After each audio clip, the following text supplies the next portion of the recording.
أعوذ بالله السميع العليم من الشيطان الرجيم. بسم الله الرحمن الرحيم. الحمد لله رب العالمين والصلاة والسلام على رسول الله وعلى آله وصحبه ومن تبعهم ووالاه. سبحانك لا علم لنا إلا ما علمتنا إنك أنت العليم الحكيم.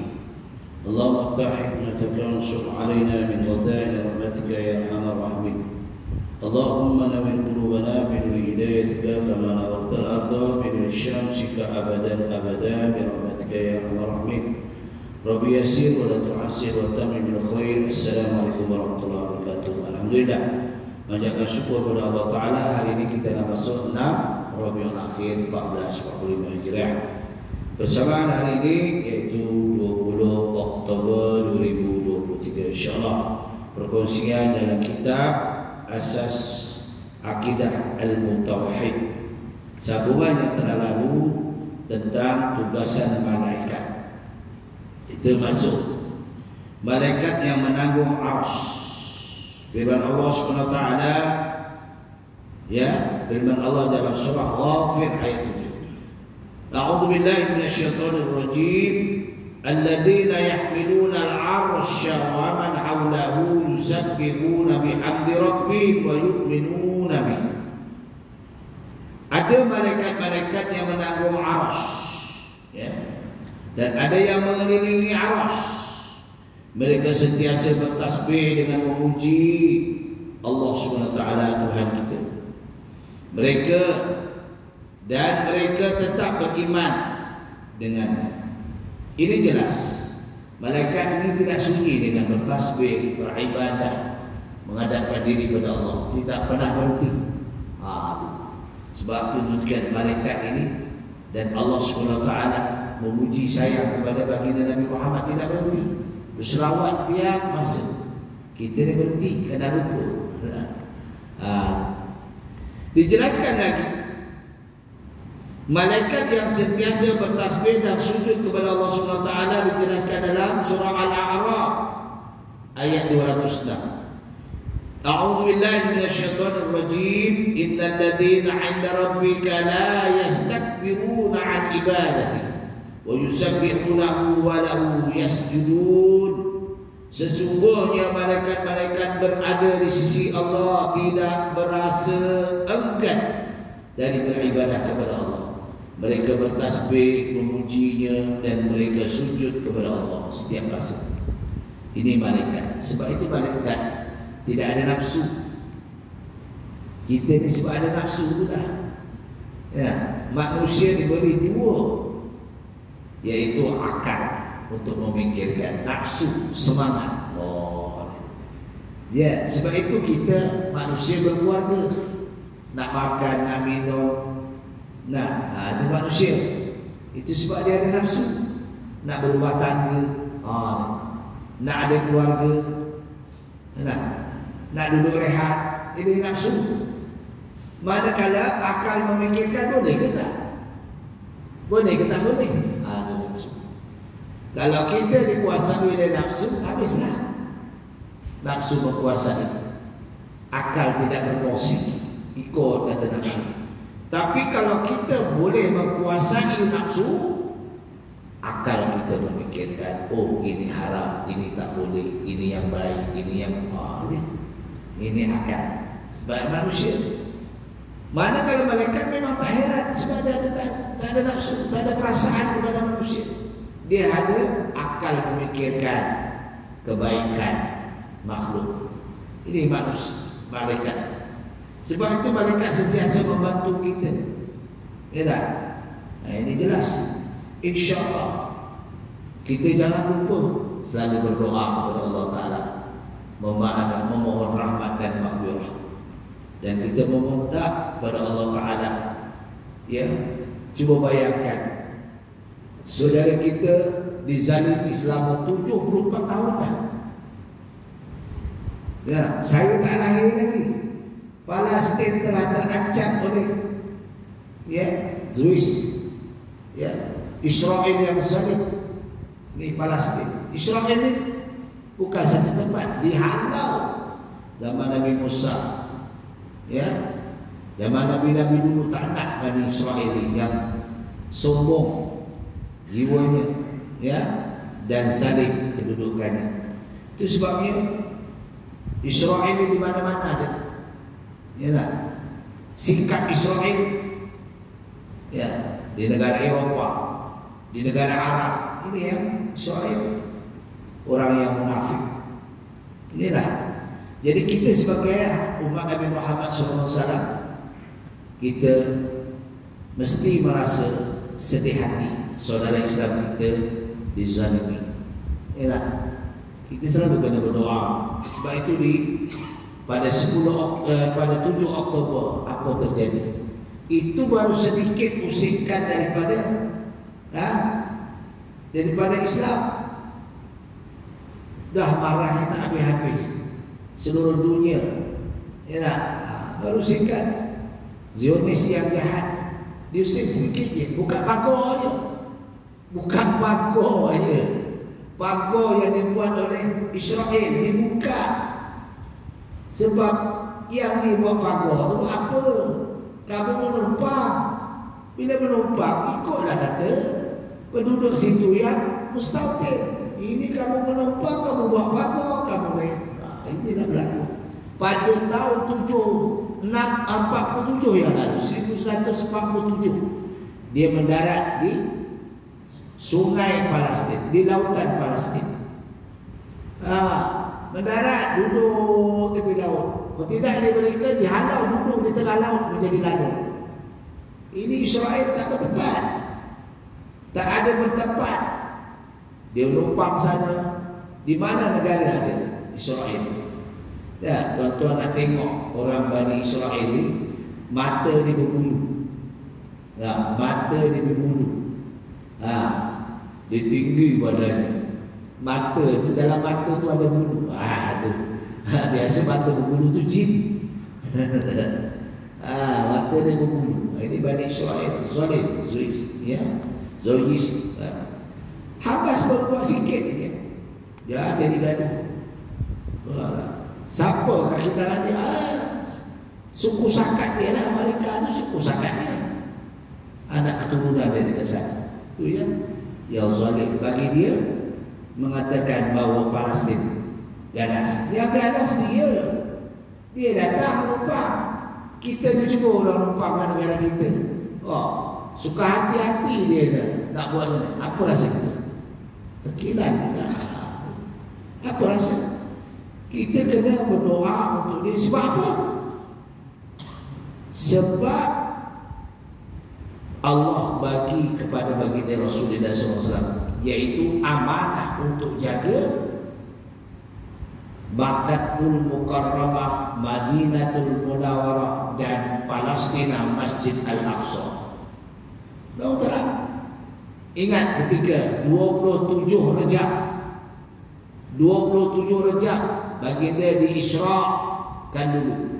Subhanalladzi asra bi'abdihi lailan minal masjidil haram ila al-masjidil aqsa alladzi barakna haulahu linuriyahu min ayatina innahu was-sami'ul 'alim. Perjalanan yang diperintah oleh Allah baginda daripada kota Mekah, Masjidil Haram ke Masjidil Aqsa Palestin. Kiblat ulung. Sebab itu kiblat ulung sebelum dipindah kepada kiblat Masjidil Haram. Ini permintaan Rasulullah SAW supaya dipindahkan. Di dalam ayat Al-Quran surah Al-Baqarah, qad nara taqalluba wajhika fis sama' falanuwalliyannaka qiblatan tardaha fawalli wajhaka syatral Masjidil Haram. Tengok, baginda melangkah ke langit. Di mana melakukan? Ketika baginda sembahyang di Masjid Qiblatain di Madinatul Munawwarah, minta kepada Allah. Bisama, doa ke langit, minta kepada Allah supaya dipindahkan kiblat daripada Masjid Al-Aqsa kepada Masjidil Haram. Bagi siapa yang membaca tadabbur dalam Al-Quran, dia tahu dah perpindahan itu. Dah. Kalau mereka yang tak baca Quran, tak ada tadabbur, dia tak tahu. Anak-anak muda kadang tanya, kenapa kita bersungguh-sungguh nak pindah Masjidil Aqsa? Kerana itu kiblat tetap yang diamanahkan kepada Rasulullah SAW setelah habis para rasul. Sebab ini tanggungjawab. Wa ma Muhammadun illa rasul qad khalat min qabli rasul. Siapa Muhammad? Muhammad itu adalah rasul setelah para rasul dah tak ada.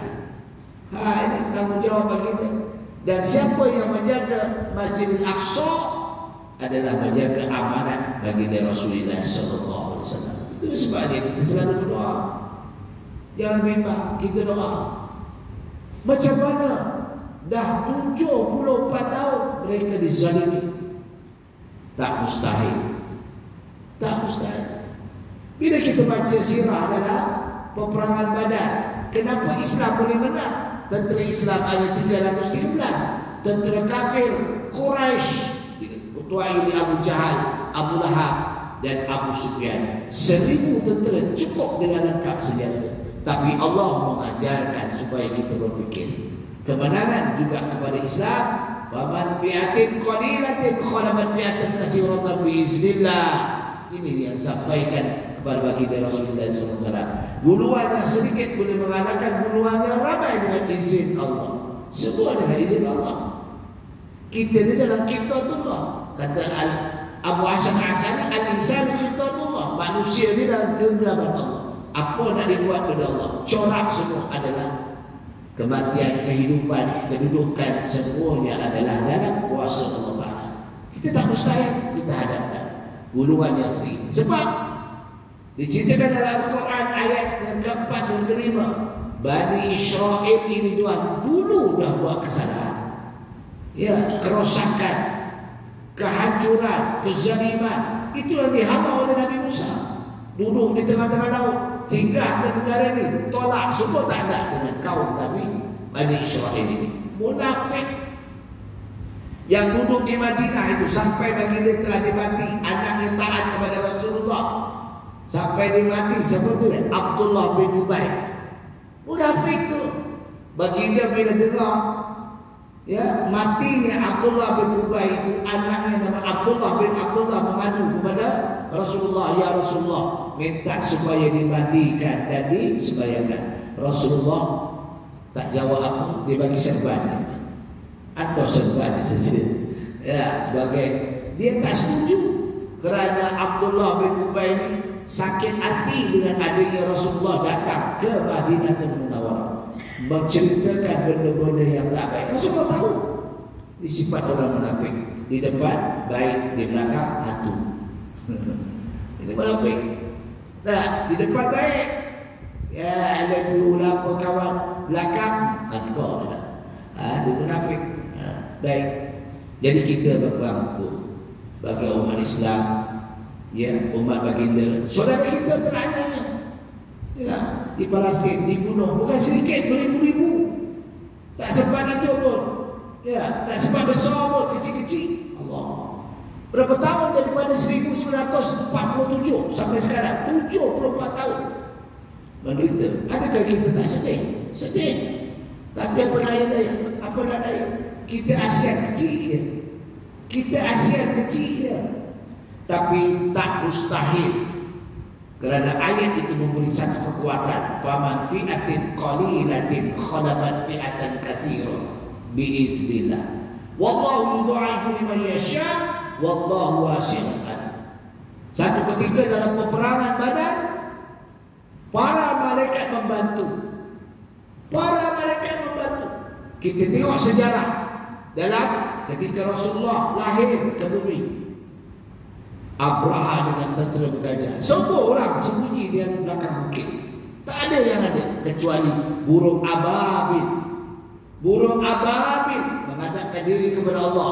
Ya Allah, izinkan kami yang kecil-kecil ini untuk membantu menghapuskan tentera Abraha. Allah memerintahkan kau ambillah bara daripada yang paling bawah di api neraka. Baru ini dia tekan dalil. Alam taru kaifa fa'ala rabbuka bi ashabil fil alam yaj'al kaidahum fi tadlil wa arsala 'alaihim tayran ababil tarbihim. Oh, dia ambil bara-bara itu dicampakkan kepada orang-orang Abraha, habis jadi debu. Itu bukti tu. Gajah yang besar pun out. Habis. Dah, tentera Abraha pun out semua. Tak mustahil. Ababil, burung yang berlayar seperti burung layar-layar. Sama ada kecil je dia ambil bala tu. Tapi dengan biiznillah, izin Allah. Itu bukti. Tak mustahil. Allah nak kiamatkan. Oh, tak mustahil. Apa berjadi? Ya, nak bagi kemenangan kepada orang-orang Islam di Palestin. InsyaAllah tak mustahil. Kerana perpaduan ini penting. Bersatu padu. Yalah, tak mustahil. Sekarang bila tengok ya bercakap Syria, Yaman, kerana kepahaman yang membawa jadi perpecahan. Ini yang berlaku. Baik. Saya nak bercerita tentang malaikat yang sujud sentiasa. Malaikat-malaikat yang berdoa, inilah memohon rahmat daripada Allah supaya diampunkan dosa-dosa orang-orang yang beriman. Dia orang yang bertakwa, mati syahid semua di Palestin. Orang yang bertakwa kerana menjaga Masjid Al-Aqsa di Palestin. Ya. Ini betul. Kita memohon kepada Allah. Kena banyakkanlah kita solat hajat, minta malam-malam, baca Yasin, munajat kepada Allah supaya dibantu saudara Islam kita. Firman Allah SWT surah Ghafir ayat 7. Wa yastaghfiruna lillazina amanu Rabbana wasi'ta kulla syai'ir rahmah wa ilman faghfir lilladzina tabu wattaba'u sabilaka waqihim adzabal jahim. Dan para malaikat memohon keampunan untuk orang-orang yang beriman sambil berkata, wahai Tuhan kami, maha luas rahmat-Mu ya Allah, maha tinggi ilmu-Mu ya Allah, maka ampunkanlah bagi orang-orang yang bertaubat dan mengikut jalan-Mu ya Allah, serta hindarkanlah mereka dari azab neraka. Ini doa para malaikat. Itu sebabnya kita dalam sembahyang itu, apabila imam itu melafazkan akhir ayat Fatihah, waladdallin, kita sepakat memohon kepada Allah dengan perkataan amin. Perkataan amin dengan hati redha ikhlas, perkenankan jemaah dan menempati dengan perkataan amin itu dengan permohonan para malaikat makbul. Malaikat pun ada. Kita sembahyang hanya tak nampak tuan-tuan. Kita sembahyang tasawuf ni. Kadang-kadang malaikat ikut sembahyang, malaikat memang ada. Ya. Jin ada, malaikat ada. Ya. Syaitan mengusir kita. Dia datang dan mengusir kita. Ngantuklah kita. Main di apa ni, bulu mata kita, digoyang sana, digoyang situ. Itu kerja syaitan. Sebab syaitan tu nafsu, dia tak ada akal, dia bodoh.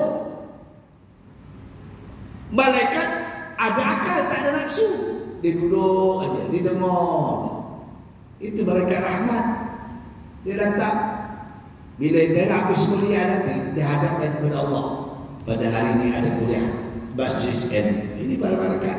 Sebab itu sebab itu dijanjikan orang siapa saja yang datang ke masjid untuk mendengar kuliah-kuliah, duduk iktikaf di masjid.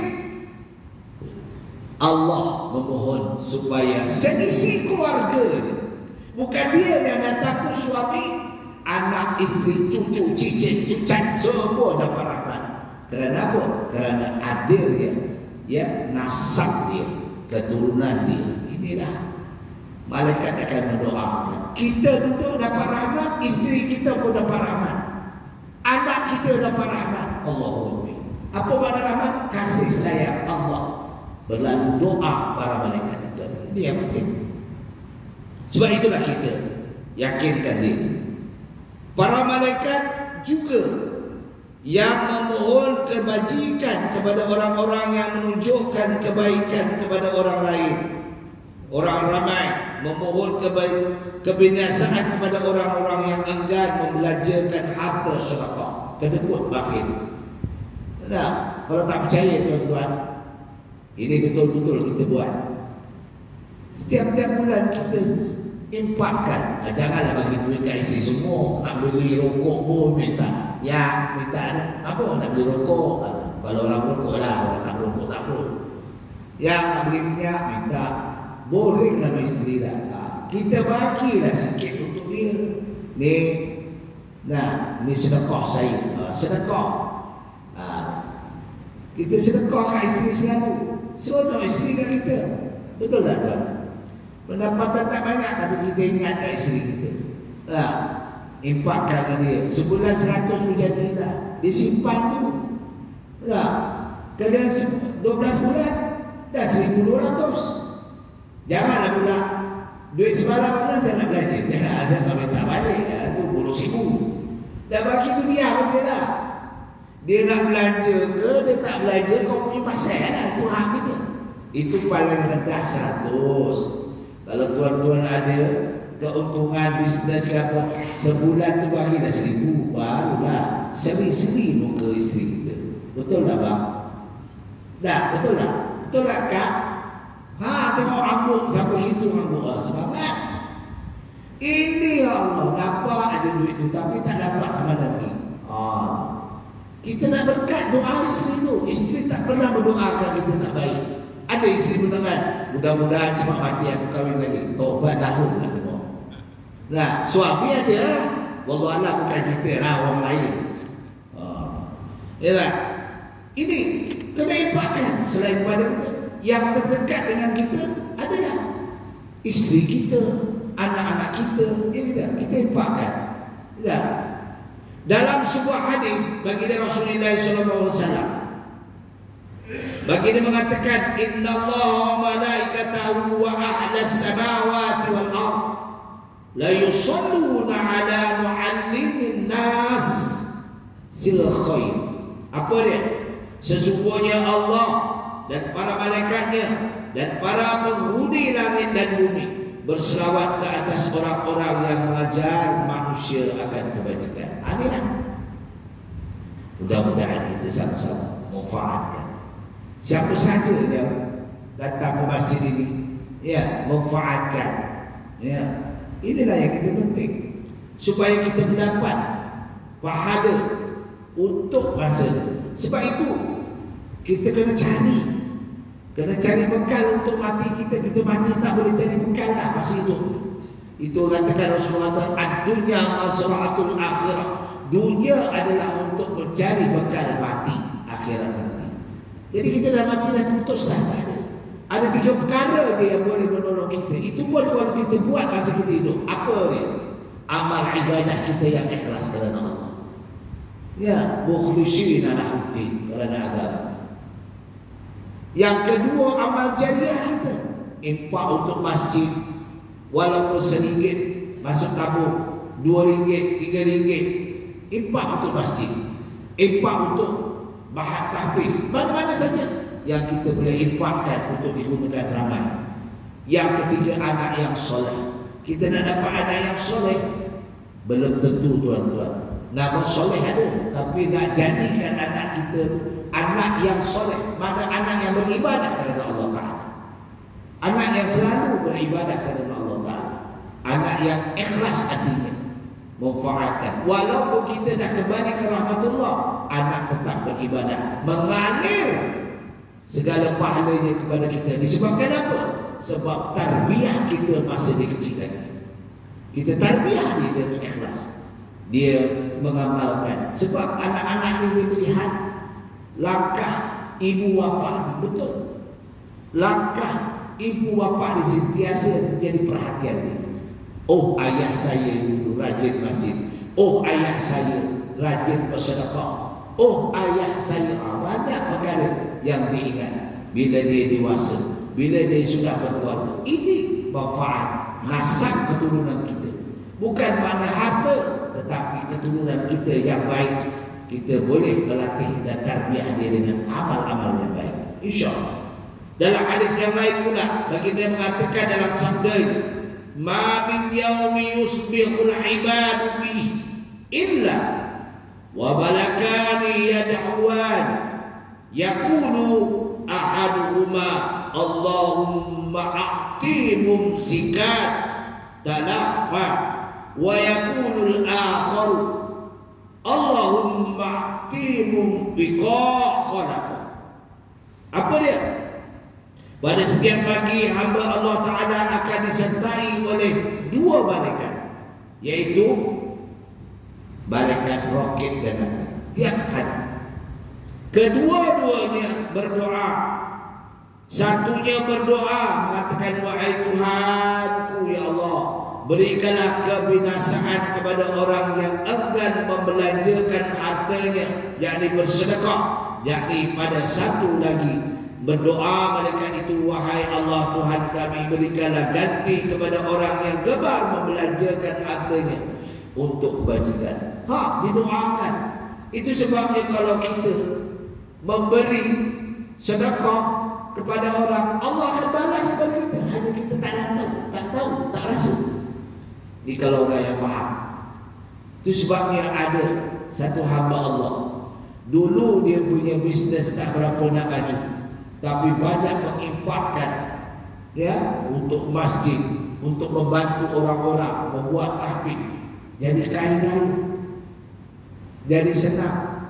Ini time boleh membeli rumah teres yang berharga 1.2 juta, 1.3 juta. Dulu tak berapa. Menginfakkan untuk orang pergi umrah. Ini tapi bukan bising dengan ikhlas, tak ada. Tak ada. Ini yang saya rasa. Saya sendiri menghadapi, tengok orang ini. Tengok keberkatan rezeki yang Allah bagi. Bukan sedikit, melimpah ruah. Adil ya Allah kepada orang. Sebab itu Allah akan bagi. Nyatakan dengan jelas keuntungan-keuntungan bagi orang yang memanfaatkan hartanya kepada jalan yang baik. Adapun malaikat yang mengucap amin tadi bersama orang-orang sembahyang berjamaah, sebuah hadis Rasulullah SAW mengatakan, idza qala al-imam, terang ni, idza qala al-imam, ini berjamaah kita ni hari-hari, ghairil maghdubi alaihim waladdallin, imam mengatakan waladdallin, faqulu, maka berkatalah malaikat amin bersama kita jamaah. Itu untung sembahyang berjamaah. Lalu kata, wa innal malaikata yaqulun amin, malaikat bersamaan juga mengatakan amin. Apa dia kelebihan? Wa annal imamu yaqulu amin wa ma wafaqa ta'minhu ta'minal malaikati qabiralah ma taqaddama min zambi. Apabila amanah telah membaca, imam membaca ghairul maghdubi alaihim waladdallin, hendaklah kamu menjawab amin. Amin tu jangan panjang, 2 harakat je. Mad badal amin, ini amin pening kepala. 2 harakat je maknanya perkenankan, cantik tak? Tapi kalau amin perkenankan, oleh panjangnya dia amin yang betul. Amin mad badal 2 harakat saja. Bukan 6 harakat, bukan 3 harakat, bukan 4 harakat. Enggak, yaitu 2 harakat. Amin. 2 harakat saja. Min boleh 4 harakat, boleh 6 harakat pada min. Itu sebab kita kena faham. Ghafira lahu, akan diampunkan dosa-dosa yang telah bataqad dama bizam. Ini supaya kita terlepas daripada belenggu dosa. Ada beberapa malaikat yang bergilir-gilir mengawasi manusia di waktu malam dan siang. Dan bertukar tugasan, macam kita lah kerja lah, tukar tugasan.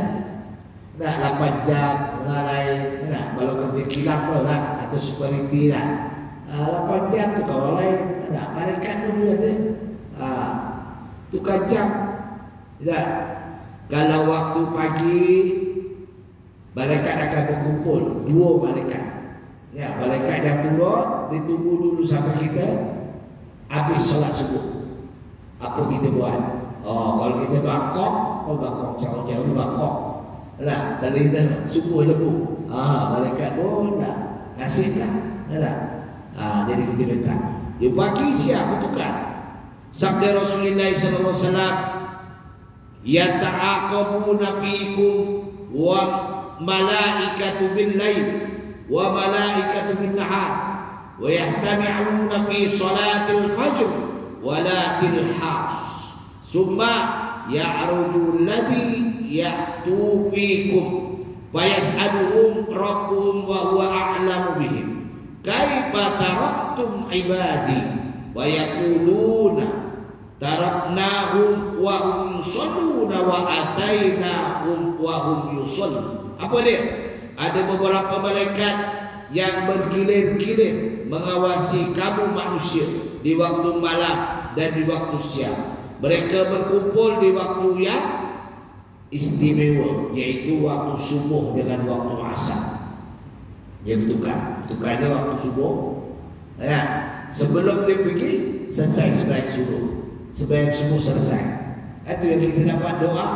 Dua malaikat memberi khabar kepada Allah Ta'ala dan mencatatkan, 4 malaikat mencatatkan kebajikan kita. Waktu asar juga 4 malaikat yang bertukar waktu malam akan mencatatkan, ya, dan memohon rahmat daripada Allah Subhanahu Wa Ta'ala. Berjaga di waktu malam. Lalu Allah bertanya mereka, padahal Allah lebih mengetahui keadaan hamba-Nya. Bagaimana keadaannya ketika kamu tinggalkan hamba-hambaku itu, wahai malaikat? Maka dijawab oleh malaikat, semasa kami tinggalkan mereka sedang sembahyang, dan ketika kami datang mereka juga sedang sembahyang. Tengok. Baiklah. Rupanya malaikat datang di tengah awal, tengah lena tidur.